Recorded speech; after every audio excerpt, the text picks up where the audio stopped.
Boa tarde, quase noite. Boa tarde. Sei que vocês estavam cansados, estavam aí talvez até sonolentos. Gente, que alegria estar mais um mês, mais um ano, mais um dia aqui com vocês, compartilhando daquilo que Deus faz nas nossas vidas. Inicia-se o ano de 2025 e é uma alegria de fato poder compartilhar da palavra de Deus com todos vocês. E meu desejo é que até os meus últimos dias, até os meus últimos anos eu possa fazer isso, compartilhar daquilo que Deus faz nas nossas vidas através da sua palavra. Início de ano, eu imagino que muitos aqui tenham feito muitos planos, tenham planejado algumas mudanças, tenham feito alguns projetos. Posso dizer que nesse ano de 2025, algumas pessoas que são aqui da Aliança vão se casar, vão largar a vida de solteiro, vão se mudar de casa, vão se unir à sua esposa, ao seu marido, vão casar. Também tem outros que vão ser pais no ano de 2025. Alguns outros, avós. Outros vão se formar na faculdade ou vão se formar na escola, vão abrir seus próprios negócios, vão mudar de emprego. E até outros que vão se aposentar, vão parar de trabalhar, justamente agradecendo aquela folga, da aposentadoria. Ainda outros vão realizar o sonho da casa própria, vão comprar seu apartamento, a sua casa, ou vão construir a sua casa, vão comprar o seu primeiro carro, ou até mesmo trocar de carro. Acumularão muito dinheiro, farão muitos investimentos, porém também vão haver aqueles que vão ser acometidos por doenças. Vão ter pessoas que vão perder entes queridos, que vão precisar de ajuda, seja emocional, financeira. Outros, quem sabe, inclusive morrerão no ano de 2025. Quem sabe? Nós não sabemos qual vai ser o nosso último dia, o que vai nos acontecer nesse ano de 2025. Coisas boas, coisas ruins. Afinal de contas, muitas vezes Deus nos dá sol, nos abençoa com sol e muitas vezes Ele abençoa com chuva.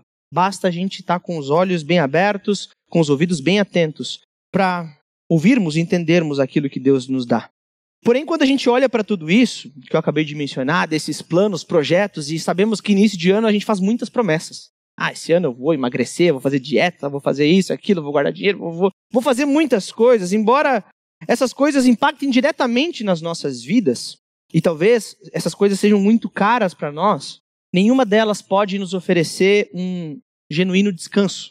Nenhuma delas pode nos trazer segurança genuína e verdadeira.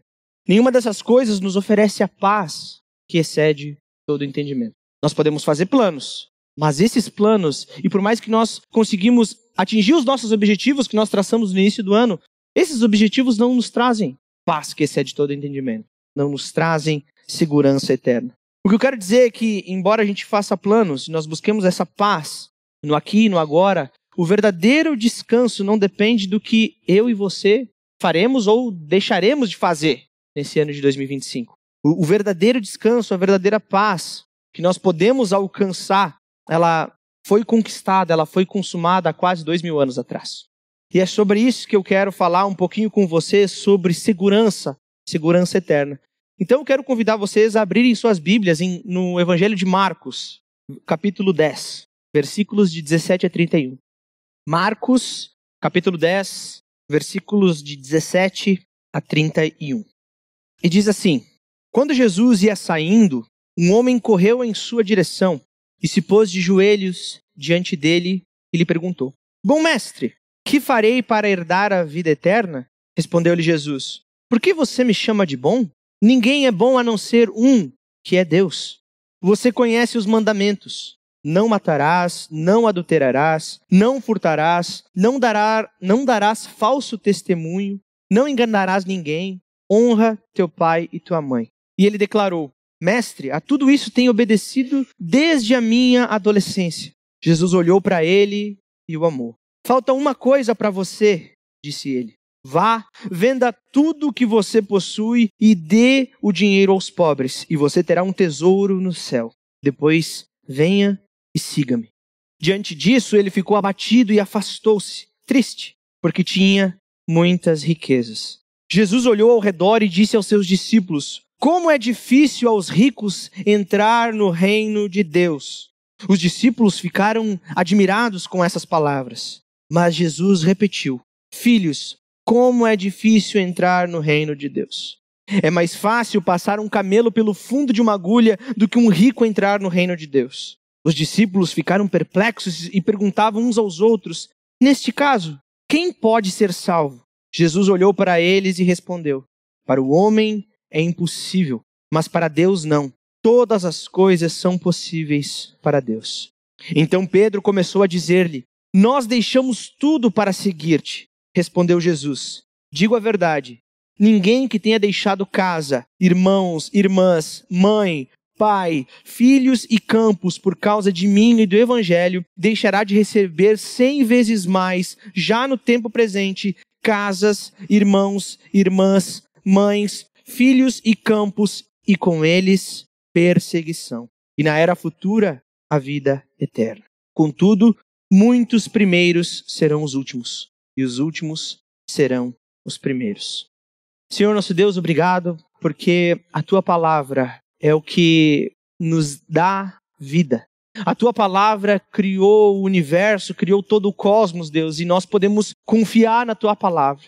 Senhor, que nessa noite possamos aprender dela, possamos ouvir as Tuas palavras, Deus, e sejamos transformados por aquilo que o Senhor nos diz. Senhor, quebranta o nosso coração, transforma quem nós somos e que sejamos semelhantes a Ti. Que busquemos ao Senhor antes de buscar a nós mesmos. Que busquemos segurança em Ti, que é verdadeiro Deus de Deus, diferente de todo o mundo, de todo o universo. Agradecemos por isso e pedimos que o Senhor nos abençoe nessa noite. Em nome de Cristo Jesus. Amém. Bom, essa história que nós acabamos de ler, sem dúvida, é uma daquelas histórias que volta e meia nós ouvimos alguém citar, seja em alguma pregação, seja em algum comentário, justamente por se tratar de um confronto de Jesus, um confronto direto e profundo a respeito da segurança que somente o Evangelho pode trazer. Essa paz que somente o Evangelho pode nos proporcionar.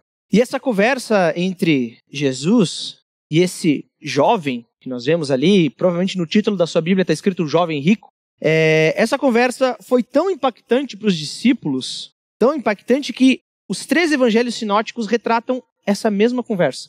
De tantas coisas que Jesus fez, como o Evangelho de João vai dizer, não teriam livros no mundo para descrever todas as coisas que Jesus fez. 3 dos evangelhos escolhem retratar esse fato, essa conversa entre Jesus e esse jovem. E tudo indica que esse acontecimento de Jesus, essa conversa entre Jesus e esse jovem, aconteceu nas últimas semanas, nos últimos dias de Jesus. Porque quando nós olhamos o contexto dessa história, nós vemos os versículos antes, alguns capítulos antes, nós vemos que Jesus está na região da Judéia, a caminho de Jerusalém. A gente vai ver isso lá em Marcos 10, no mesmo capítulo, versículo 1, que Jesus está saindo de uma região e indo para Jerusalém. Ele está na Judéia, mas está se direcionando a Jerusalém, onde ele vai ser traído e entregue aos sacerdotes e mestres da lei.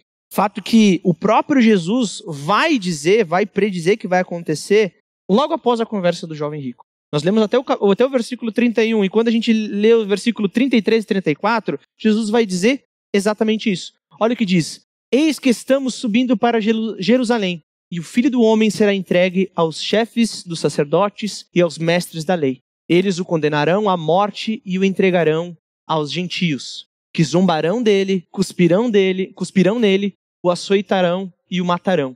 3 dias depois, porém, ele ressuscitará. Então, essa conversa entre Jesus e esse jovem que chega para conversar com Jesus, ela foi nas últimas semanas. Nós não conseguimos dizer exatamente se é na última semana, se é na penúltima semana, mas naqueles últimos dias. Jesus, ele está justamente se direcionando para o propósito pelo qual ele se fez homem e habitou no meio de nós.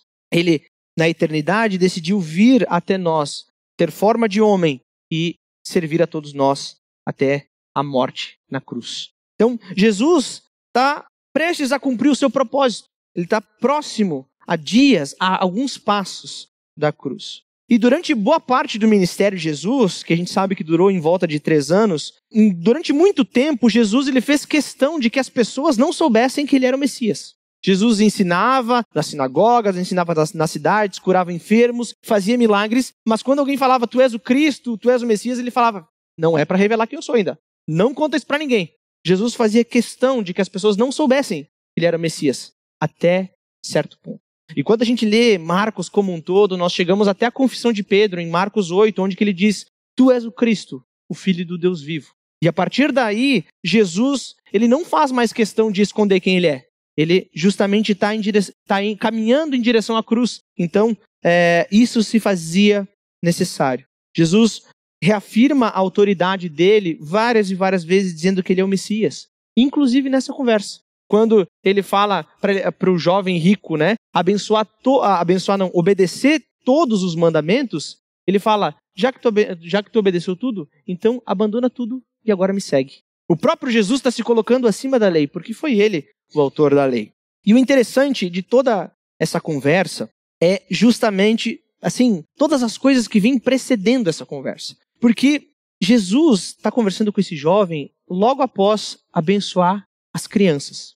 Vocês olharem ali os versículos 16, 17, 15, 16, vocês vão ver que Jesus ele está abençoando várias crianças. E as pessoas trazem bebês, crianças, e alguns discípulos começam a falar: olha, não é para trazer criança. E Jesus fala: não. Tragam a mim as crianças, porque delas é o reino do céu. As pessoas que herdarão a vida eterna serão como elas. Pessoas humildes, dependentes, frágeis, assim como as crianças. E ao que tudo indica, esse jovem rico, ele estava presente quando Jesus estava ensinando tantas coisas. Jesus ensina sobre o divórcio, Jesus abençoa as crianças, Jesus apresenta que o reino de Deus não depende da sua justiça, que decorre da obediência da lei, mas de se achegar a Deus com confiança e humildade em plena dependência, assim como aquelas crianças que eram trazidas a Jesus. Então veja que tem um contraste enorme entre as crianças que são dependentes e esse jovem que chega até Jesus e fala: eu obedeço toda a lei desde a minha adolescência. Tudo isso coopera para que a gente compreenda ainda mais o que Jesus quer nos ensinar aqui. E aí a gente chega exatamente no versículo 17. Quando Jesus ia saindo, ou seja, ele já tinha ensinado sobre o divórcio, já tinha abençoado as crianças, e quando ele estava saindo, chegou um jovem e falou: opa, Jesus, vem aqui.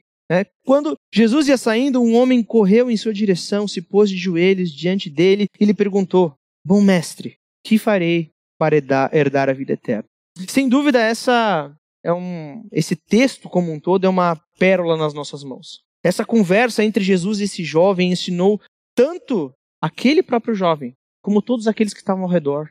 Ensinou tantas pessoas da igreja ao decorrer da história e ensina a nós hoje. E é interessante a gente meditar e estudar a fundo sobre toda essa conversa, todo esse acontecido, porque as entrelinhas desse texto, elas trazem tanta coisa para nós, nos abençoam tanto, enriquece tanto essa história e nos fazem justamente compreender muito mais do que Jesus quer nos ensinar. Como eu comentei, Jesus acabou de ensinar sobre o divórcio e estava abençoando as crianças. E isso me lembra muito, eu não sei, quem esteve aqui na Bienal, na última Bienal?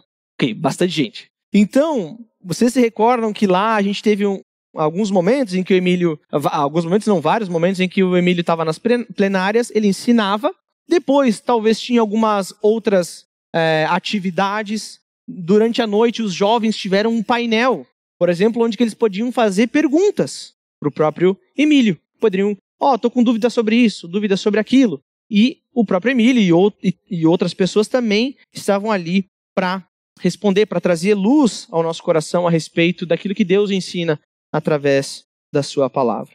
E é interessante porque entre esses momentos, entre as plenárias, entre os painéis, entre tantas outras atividades, a gente tinha um tempo para chegar lá nos bastidores e: Emílio, eu queria conversar contigo, queria entender isso que tu disse, queria entender um pouco melhor.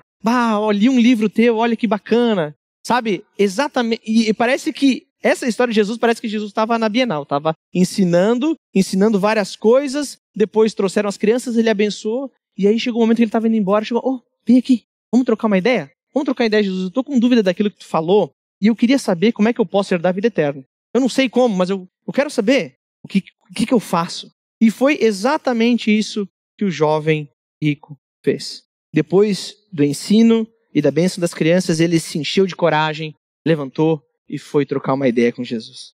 E isso nós precisamos entender, porque esse jovem, ele não está testando Jesus. Nós vemos em várias conversas os fariseus querendo botar Jesus à prova. Jesus, qual que é o maior dos mandamentos? Jesus, posso curar no sábado? Não, esse jovem, ele faz uma pergunta genuína, ele está interessado em saber como que ele pode obter a vida eterna. Ele quer saber. Ele não está colocando Jesus à prova. Ele está buscando a vida eterna. E é justamente aqui que nós temos a primeira lição que Jesus quer nos ensinar em toda essa história. Ele diz no versículo 17, bom mestre, que farei para herdar a vida eterna? Que farei? O que eu vou fazer para herdar a vida eterna? E eu não sei como é isso para vocês, mas vocês conseguem perceber, pode deixar o versículo na tela, vocês conseguem perceber como essa pergunta não faz sentido nenhum? Bom mestre, que farei para herdar a vida eterna? Fazer e herdar. Vocês conseguem perceber que fazer e herdar não cabem na mesma frase? Uma coisa é completamente diferente da outra. Ou eu faço e recebo porque eu fiz, ou eu herdo porque eu não fiz. E ele está perguntando a Jesus, o que eu faço para herdar? Vocês conseguem entender? Fazer implica esforço, herdar implica em favor. São duas coisas completamente diferentes. E esse é o modo pelo qual o jovem quer encontrar a sua paz. Ele quer conquistar. O que eu posso fazer, Jesus, para ter paz, para viver eternamente, para ser salvo? E a fim de ensinar ele e ensinar a todos aqueles que estavam ali presenciando todo aquele momento, aquela conversa, Jesus devolve a pergunta, trazendo ao debate um padrão moral elevadíssimo, a observância e obediência da lei. Vejam o que Jesus diz no versículo 19. Você conhece os mandamentos. Não matarás, não adulterarás, não furtarás, não darás falso testemunho, não enganarás ninguém, honra teu pai e tua mãe. E a resposta imediata do jovem é dizer, no versículo 20, mestre, a tudo isso eu tenho obedecido desde a minha adolescência. Desde que eu sou pequeno, eu obedeço essas coisas. É a resposta direta, ele nem titubeia. E percebam que Jesus não vai acusar esse jovem de dizer, isso aí é mentira. Jesus não acusa ele. Embora a gente saiba que seguir a lei de Deus é algo muito mais profundo do que simplesmente algo externo, mas é algo dentro do nosso coração, é algo muito profundo, é interno. Jesus não bate de frente com a afirmação daquele jovem. Na sua infinita sabedoria, ao mostrar para esse jovem que seus atos de justiça são falhos e insuficientes para obter a salvação da sua alma, Jesus faz isso de maneira sutil, muito sutil, justamente questionando a maneira com que esse jovem, não só jovem, mas todos aqueles que estavam em volta, porque nós vemos que nessa conversa está todo mundo assim ouvindo o que o jovem está perguntando para Jesus. Jesus, de maneira sutil, mostra aquilo que está no coração de todos aqueles que estavam ao redor e também daquele jovem. Mostrava aquilo que estava no coração deles, o que mostrava a forma com que eles enxergavam o mundo, a sua cosmovisão. Quando você ouvir essa palavra cosmovisão, ela quer dizer a maneira com que eu enxergo o mundo, com que eu enxergo as coisas, o óculos pelo qual eu vejo o mundo. Para eles, naquela época, isso é muito importante, uma pessoa de muitas posses, uma pessoa rica, era uma pessoa abençoada por Deus. Um exemplo a ser seguido, um modelo de fidelidade a Deus e de obediência da lei. Era isso que todos aqueles, inclusive o jovem, pensavam. Era a sua maneira de ver o mundo, era a sua cosmovisão. Nessa visão, Deus, que é fiel, recompensa aqueles que são fiéis a Ele e pune aqueles que são infiéis. Por exemplo, essa visão de mundo é a mesma que nós vemos lá no livro de Jó, por exemplo. Quando Jó está sofrendo muitas coisas, e a gente sabe que até um certo momento Jó não tinha pecado nenhuma vez. E aí os amigos dele vêm, não, certamente tu pecou, tu está sendo punido por Deus. Porque o jeito que tu está sofrendo é porque tu certamente pecou. Entendem como é que é a visão que eles têm? Alguém muito rico, alguém com muita saúde, é extremamente abençoado por Deus porque é fiel a Deus. É exatamente isso que Jesus está questionando aqui. A começar pela afirmação que aquele jovem era fiel a Deus. E aí, vocês lembram que eu comentei que as entrelinhas do texto, as coisas que não são ditas, escritas, mas a gente consegue pescar, são muito importantes e trazem uma riqueza para essa história. Ao afirmar a sua observância e obediência à lei de Deus desde a sua adolescência, esse jovem, ele está afirmando que ele cumpre toda a lei por completo. Ele está dizendo, sabe Jesus, aqueles 10 mandamentos que nós vemos lá em Êxodo 20? Sabe todos aqueles, Jesus? Eu obedeço eles desde a minha adolescência. Eu não piso na bola em nenhum. Eu obedeço a tudo isso desde a minha adolescência. No fundo, ele só quer ter certeza de que ele está fazendo tudo certo. Eu não sei se você, na escola, quando tinha alguma prova de matemática, por exemplo, você tinha que fazer algum cálculo e tinha um negócio que chamava prova real. Você fazia o cálculo de um lado e depois fazia do outro para saber se tinha acertado. Esse jovem, ele está fazendo a mesma coisa com Jesus. Jesus, eu obedeci tudo até aqui. Eu quero saber como é que eu era da vida eterna. Ele só está querendo que Jesus fala, cara, tu obedeceu a vida inteira, olha, tá show de bola, dá um tapinha nas costas, vai em paz, tu tá salvo. Ele quer ouvir isso de Jesus. Ele quer a confirmação. Ele quer justamente ter essa confirmação que o esforço dele trouxe paz. Só que ele não esperava que Jesus questionasse a respeito daquilo que estava no fundo do coração dele. Não as coisas que ele fazia, mas o que estava dentro do coração dele. O motivo pelo qual ele obedecia a lei de Deus.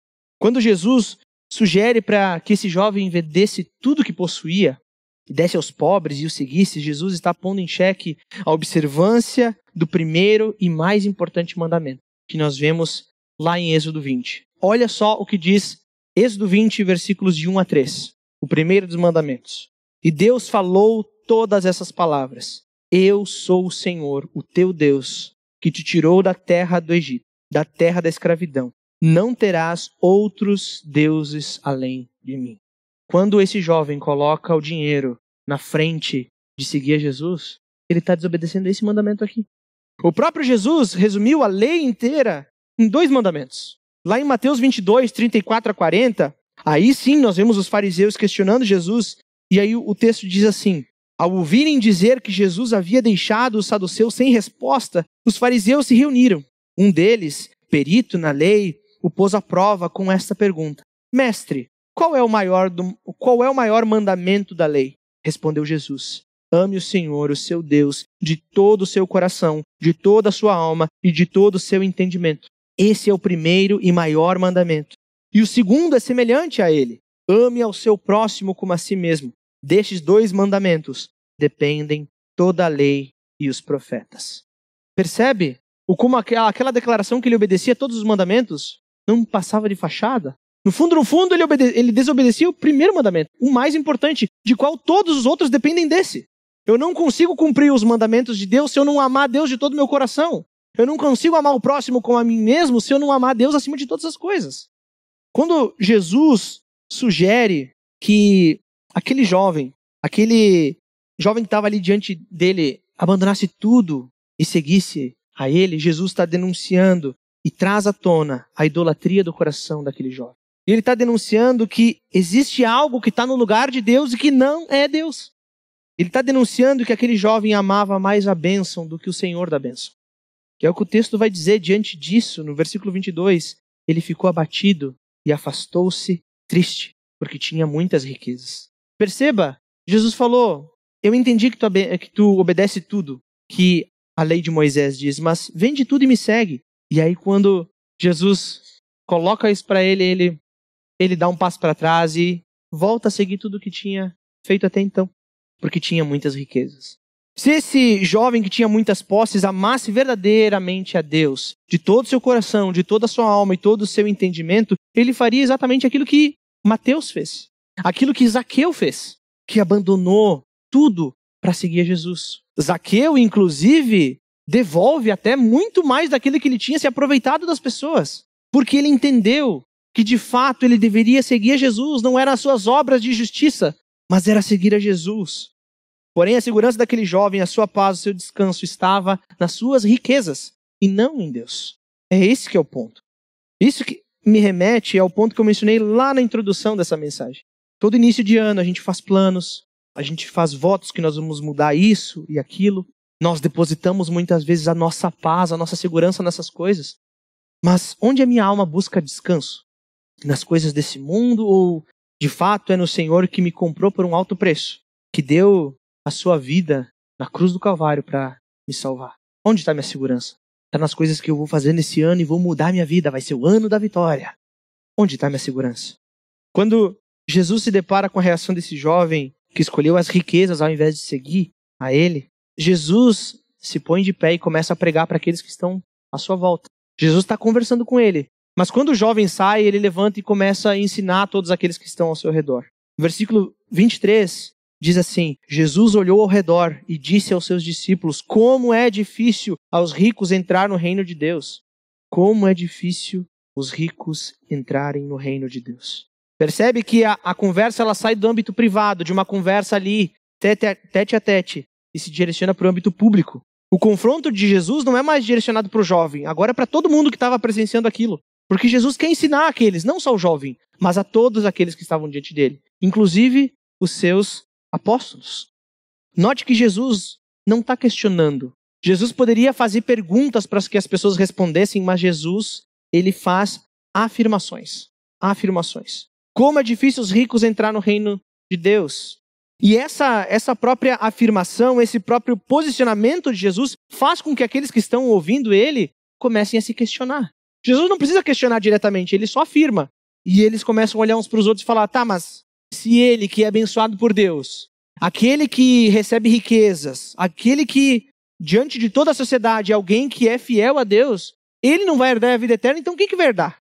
Jesus faz com que esses ouvintes comecem a questionar a forma com que eles enxergam o mundo. Jesus começa a questionar a cosmovisão deles. A visão que eles têm de sucesso, a visão que eles têm de uma vida plena, de uma vida que é fiel a Deus. Jesus começa a questionar essas coisas, simplesmente afirmando: como é difícil os ricos entrarem no reino de Deus. Quando Jesus ressalta tudo isso, fica evidente que muitas coisas precisam ser mudadas. Muitas coisas precisam ser mudadas no nosso coração. E o interessante é que a gente olha para esse texto e a gente vê muitas pessoas falando muitas vezes, e a gente vê que essas palavras são muito mal interpretadas. Porque muitas pessoas vão dizer: não, Jesus está condenando a riqueza. Jesus está dizendo que não pode ser rico. Ou que Jesus está nos incentivando a ser miseráveis. E não é nada disso. Jesus não está condenando a riqueza. Jesus não está condenando alguém que tem muitas posses. Jesus está condenando a idolatria. É isso que Jesus está condenando. Isso vale para o dinheiro, isso vale para status social, isso vale para saúde, isso vale para a família, inclusive para a nossa própria vida. Vale para muitas coisas. Jesus está questionando a idolatria, a confiança, a segurança daquele jovem que estava depositado nas riquezas, na sua obediência à lei de Deus. Em outra oportunidade, Jesus vai dizer lá em Lucas 14, 26 e 27, Jesus vai ser categórico dizendo assim: se alguém vem a mim e ama seu pai, sua mãe, sua mulher, seus filhos, seus irmãos e irmãs e até sua própria vida mais do que a mim, não pode ser meu discípulo. E aquele que não carrega a sua cruz e não me segue, não pode ser meu discípulo. É forte isso. É a mesma coisa que Jesus está dizendo aqui, é a mesma coisa que ele está dizendo para o jovem. Se tu ama mais o dinheiro do que a mim, tu não pode me seguir. E a mesma coisa que Jesus nos diz exatamente nos dias de hoje. Jesus afirma o quão difícil é um rico entrar no reino de Deus justamente pelo fato de que aquele jovem e tantos outros buscam a sua segurança no dinheiro. Não é isso que acontece nos nossos dias? Nossa, eu vou guardar um dinheiro a mais porque é a minha segurança. Eu não estou dizendo para não fazer isso. Eu estou dizendo: a tua segurança está onde? Está no dinheiro que você guardou? Não. Se eu perder a minha casa, o que vai ser de mim? Se eu perder a minha família, o que vai ser de mim? Jesus está questionando que a segurança daquele jovem estava nos bens materiais. Era idolatria. Quantos de nós aqui não viraram um ano sonhando, planejando: nossa, se eu ganhasse na Mega Sena 600 milhões, o que eu faria? Qual a primeira coisa que eu ia fazer? Ficou sonhando lá no dia 31, às 8 horas da noite. Meu Deus, 600 milhões, o que eu posso fazer com tudo isso? Se eu ganhasse 600 milhões, minha vida estava feita. Esse não é o mesmo pensamento do jovem? Se eu tivesse tanto dinheiro assim, estava tudo certo. O ponto não é ter ou não ter. O ponto é amar, se ajoelhar e prestar culto para essas coisas. Tanto é que quando Jesus repete a frase, ele diz: filhos, como é difícil entrar no reino de Deus. Ele não fala mais dos ricos. Ele fala como é difícil. A primeira vez ele falou, mas na segunda ele não repete mais. O ponto é que a gente pode amar dinheiro sendo pobre ou sendo rico.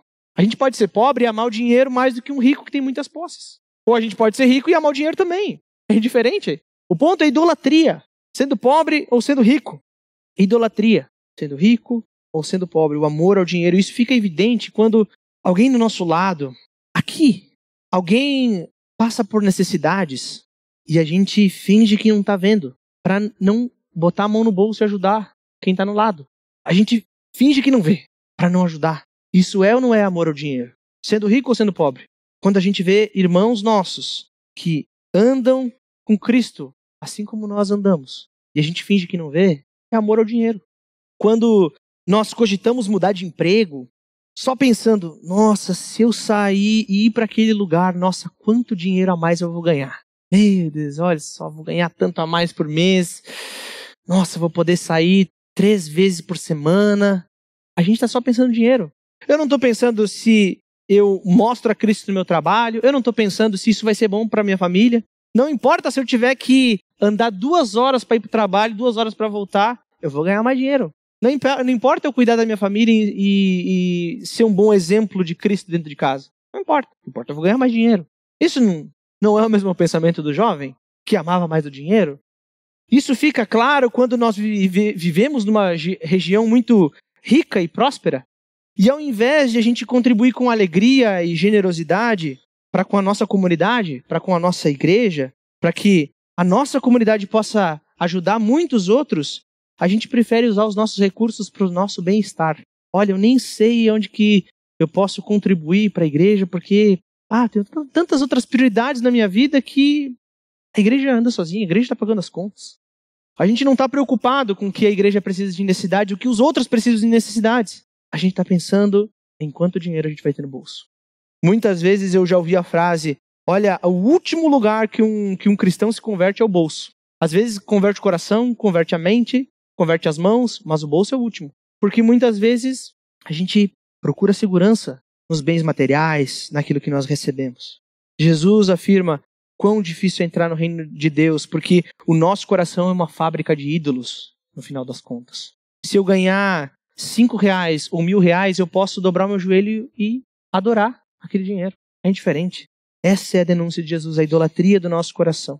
Algo que somente Deus pode mudar. E quando a gente olha no versículo 27, Jesus vai ser bem claro nisso. Ele diz, Jesus olhou para eles e respondeu, para o homem é impossível, mas para Deus não. Todas as coisas são possíveis para Deus. Nós somos incapazes de nos salvar eternamente. A observância e a obediência da lei não podem nos salvar. O quanto de bens materiais nós temos não pode nos salvar. Somente o Senhor é capaz de nos salvar e de nos dar vida eterna. Somente Deus pode fazer isso. E é por isso que a nossa segurança não deve estar nos nossos atos de justiça, muito menos naquilo que nós conquistamos e adquirimos com a força dos nossos próprios braços. A nossa paz tem que estar em confiar os nossos pecados na cruz de Cristo. Entregar os nossos pecados, porque Cristo morreu por nós, morreu pelos nossos pecados.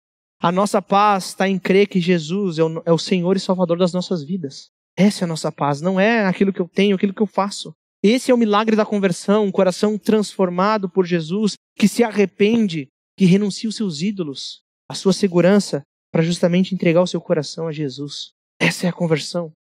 Então Pedro começa a dizer-lhe, versículo 28, nós deixamos tudo para seguir-te. E Jesus respondeu, digo a verdade, ninguém que tenha deixado casa, irmãos, irmãs, mãe, pai, filhos ou campos, por causa de mim e do Evangelho, deixará de receber 100 vezes mais, já no tempo presente, casas, irmãos, mães, filhos e campos, e com eles perseguição. E na era futura, a vida eterna. Contudo, muitos primeiros serão os últimos, e os últimos serão os primeiros.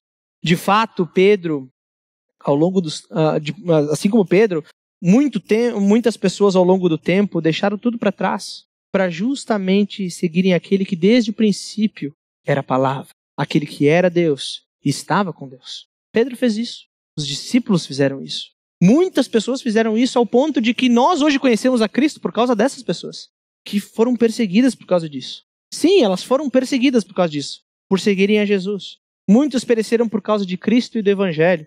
E isso só foi possível porque a segurança delas não estava nas coisas desse mundo. A segurança dos apóstolos e de tantos outros não estava nas coisas daqui. Se fosse assim, Pedro não teria sido crucificado de ponta cabeça. Muitos não teriam morrido com um piche flamejante sendo jogado sobre essas pessoas. Elas não renunciavam à vida com Cristo. Elas não renunciavam a seguir a Cristo, seja qual for o custo. Isso só foi possível porque a casa dessas pessoas foi construída sobre a rocha. A casa delas não estava construída sobre areia. A sua segurança estava no Senhor e na força do seu poder, na vida eterna que Ele nos oferece. Eu posso perder tudo aqui, mas eu vou ter a vida eterna. E isso é o que importa. Essa é a minha segurança. A segurança está naquilo que Jesus fez. Não no que eu faço ou deixo de fazer. Naquilo que eu conquisto ou deixo de conquistar. É o que Cristo fez.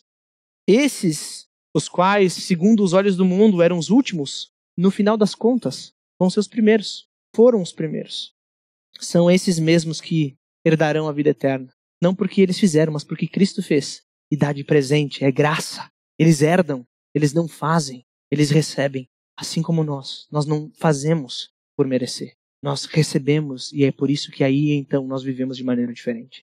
Por fim, eu queria terminar essa mensagem com talvez a mais importante das entrelinhas que eu comentei no início. Nessa história nós nos deparamos com a vida de um jovem que, assim como muitos dos planos que nós temos no início do ano, deposita a sua confiança nas coisas daqui, no que eu faço, deixo de fazer, as coisas que eu tenho. Esse texto que nós acabamos de ler e de debruçar a nossa mente, o nosso coração, conta a história desse jovem que depositou a sua segurança nas suas obras, nas obras das suas mãos, naquilo que ele tinha, nas suas próprias riquezas. E nós somos tentados a achar que esse jovem é o personagem mais importante dessa história. Mas a pessoa mais importante dessa história se trata de um outro jovem, no auge dos seus 30 e poucos anos. Esse sim é um jovem rico. Esse jovem rico, ele é detentor de todo o ouro e toda a prata. Esse jovem rico tem toda a autoridade sobre os céus e sobre a terra.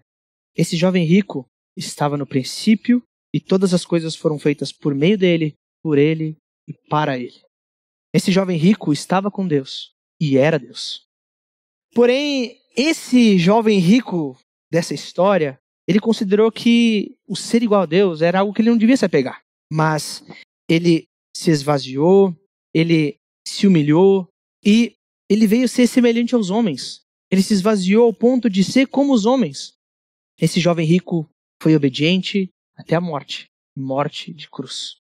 Vocês conseguem ver que existe alguém que acha que é rico, mas existe alguém que é mais rico do que todo o ouro e toda a prata juntos.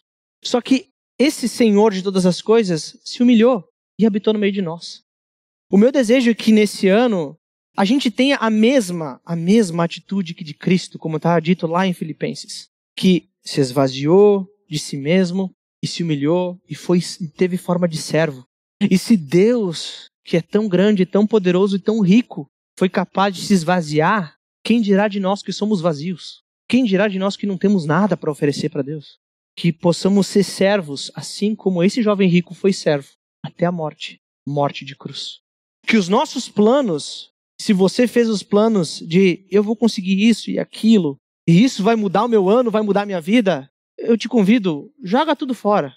Joga fora, esquece. E eu convido você justamente a refazer esses planos.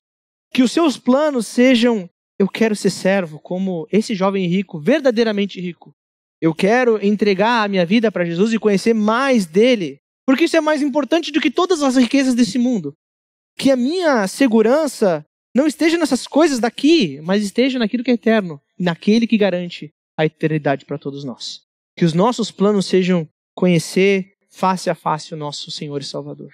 Não outras coisas. Que a gente possa repensar todo o ano que a gente tem pela frente, pensando em aonde está a nossa segurança. Qual que é a base da minha paz? Qual que é a base da minha segurança, da minha confiança? Está nas coisas daqui ou está em Cristo Jesus? Vamos orar?